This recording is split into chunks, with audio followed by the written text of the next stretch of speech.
The Roman Empire was vast and powerful. It stretched across many lands. At its heart was the emperor.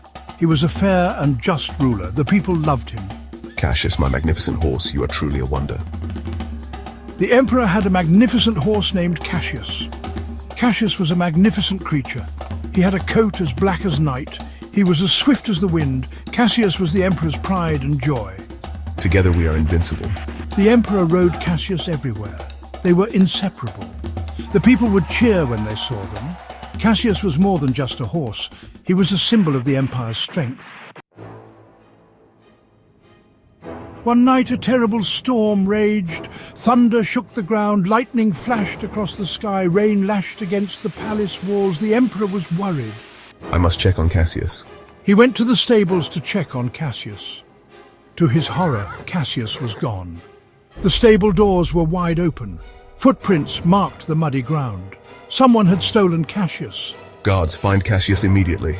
The emperor was furious. He called for his guards. He ordered them to find Cassius. The guards searched everywhere, but Cassius was nowhere to be found. News of the theft spread like wildfire. The people were shocked. Who would steal from the emperor? The city buzzed with rumors. Everyone had a theory. The emperor's advisors identified 3 suspects. Each of them had a motive, and each had the opportunity to commit the crime. The emperor knew that the truth lay hidden within their stories. The first was Lucius, a brave knight. He was renowned throughout the kingdom for his valor and loyalty. Lucius was known for his skill on horseback. His prowess in battle was unmatched, and he had earned the respect of many. However, he had argued with the emperor recently. Their disagreement had been intense, leaving many to wonder if Lucius harbored a grudge. Could he have stolen Cassius out of spite? The thought lingered in the minds of the advisors. I swear I had nothing to do with this. Lucius's voice was firm, but doubt still clouded the room. The second suspect was Calista. She was a young woman from the village, known for her beauty and intelligence. Calista was the blacksmith's daughter. She had grown up around horses and had a natural affinity for them. She was quick-witted and nimble, traits that served her well in her daily life. She loved horses more than anything. Her bond with them was almost magical. She had even snuck into the emperor's stables before just to be near Cassius. Her admiration for the horse was well known. Had she taken her admiration too far? The possibility was unsettling. I would never harm Cassius. Callista's eyes were filled with sincerity, but suspicion still lingered. The third suspect was Levianus, a wise old priest. He had served the community for decades, offering guidance and wisdom. Levianus was respected by everyone. His counsel was sought by many, and his reputation was impeccable. But he had a secret, a burden that weighed heavily on his heart. He was deeply in debt. The financial strain had pushed him to the brink of desperation. Had he stolen Cassius to sell him for a fortune? The question gnawed at the emperor's mind. I have devoted my life to serving others. Levianus's voice was calm, but the tension was palpable. I would never commit such a crime. His words were sincere, but doubt still lingered. The emperor listened to his advisors. The weight of the decision was heavy on his shoulders. He knew he had to be careful. A wrong move could lead to injustice. He couldn't jump to conclusions. The truth had to be uncovered with precision. He had to find the real thief. The fate of Cassius and the integrity of his rule depended on it. The emperor ordered a thorough investigation. The guards questioned everyone in the city. They searched high and low. They followed every lead. First, they went to Lucius's quarters. They found no trace of Cassius, but they did find a chest filled with gold coins. Where had Lucius gotten so much money? Could he have been paid to steal Cassius? This is a misunderstanding. The guards arrested Lucius on suspicion of theft.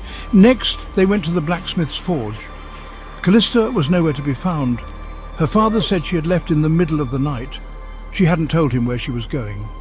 This made Calista look even more suspicious. The guards set out to find her. They believed she was the most likely culprit. I must clear my name.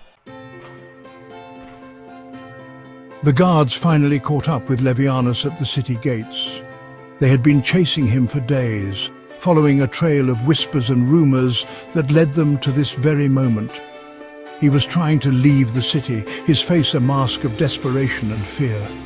The weight of his actions seemed to press down on him, making each step heavier than the last. I am going on a pilgrimage. I seek redemption and peace. But the guards didn't believe him. They searched his bags meticulously, their eyes sharp and unforgiving. They found a map, its edges worn and its lines intricate. It showed a secret path through the mountains, a route known only to a few. This path was rumored to be used by those who wished to escape the Emperor's reach. This is not what it looks like. I swear I am innocent. Could this be the route the thief took to escape with Cassius? The guards apprehended Levianus, their grip firm and unyielding. They believed they had finally found their thief. The air was thick with tension as they led him away. You are making a mistake. I am innocent. Please listen to me. The Emperor was troubled. He sat in his chamber, the weight of the crown feeling heavier than ever. He had known Lucius, Calista and Levianus for years. They were more than subjects. They were friends, confidants. He couldn't believe any of them would betray him like this. The thought gnawed at him, keeping him awake at night. How could this be? I must investigate further. I owe it to them and to my kingdom. He decided to investigate further, determined to uncover the truth. He couldn't let an innocent man suffer. He listened carefully to the rumors, the whispers that floated through the marketplace. Each word, each glance held a potential clue. He started to notice a pattern, subtle connections that others might overlook. His mind raced as he pieced together the puzzle.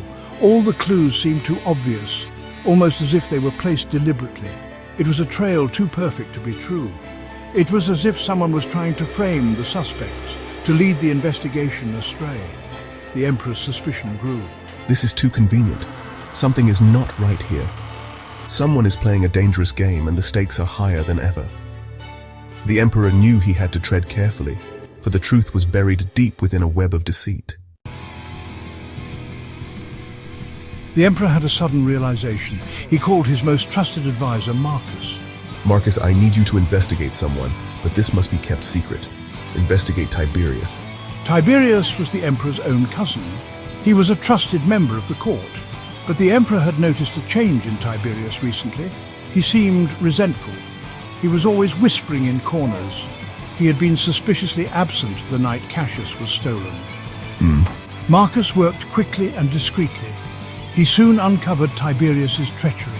Tiberius had been plotting to overthrow the Emperor. He had stolen Cassius to create chaos and weaken the Emperor's position. He had then framed Lucius, Calista and Levianus to divert suspicion from himself. The Emperor confronted Tiberius with the evidence. The scroll contained undeniable proof of his treachery, leaving no room for doubt. The court fell silent as the Emperor's eyes bore into Tiberius, demanding an explanation. Tiberius confessed to his crime. He begged for mercy, his voice trembling with fear. The weight of his actions had finally caught up with him, and he knew there was no escape from the Emperor's wrath. Please, have mercy. I was misled. I didn't mean to betray you. But the Emperor was furious. His trust had been shattered, and his anger was palpable. The betrayal cut deep, and he could not easily forgive such a grave offense. He had been betrayed by someone he trusted. The sting of betrayal was not just personal, it was a threat to the stability of his reign and the trust of his people. Tiberius was stripped of his rank and titles. The ceremony was a public spectacle, meant to serve as a warning to others who might consider treachery. He was banished from the empire forever. As he walked away, the weight of his actions bore down on him, and he knew he would never return to the life he once knew. You are no longer worthy of your rank. Leave this empire and never return. Leave this empire and never return. The gates closed behind him, sealing his fate as an outcast. The Emperor then ordered the release of Lucius, Calista, and Levianus. They had been wrongfully imprisoned, and their freedom was a testament to the Emperor's commitment to justice. He apologized for suspecting them. His voice was filled with regret, and he vowed to make amends for the suffering they had endured. They were all relieved to be free. The joy of their release was tempered by the knowledge of how close they had come to a terrible fate. They had learned a valuable lesson about the dangers of jumping to conclusions. The experience had changed them, making them more cautious and thoughtful in their judgments. I owe you all an apology. You are free. The Emperor's words were a balm to their wounded spirits, and they knew they had been vindicated. The Emperor knew he had been lucky. The truth had come to light just in time, and he had narrowly avoided a grave injustice. He had almost condemned 3 innocent people. The thought weighed heavily on him, a reminder of the fallibility of even the most powerful rulers. He realized that even the wisest rulers can be deceived. The experience had humbled him, making him more aware of his own limitations. He vowed to be more careful in the future. The Emperor's resolve was strengthened, and he knew that he must always seek the truth, no matter how difficult it might be to find.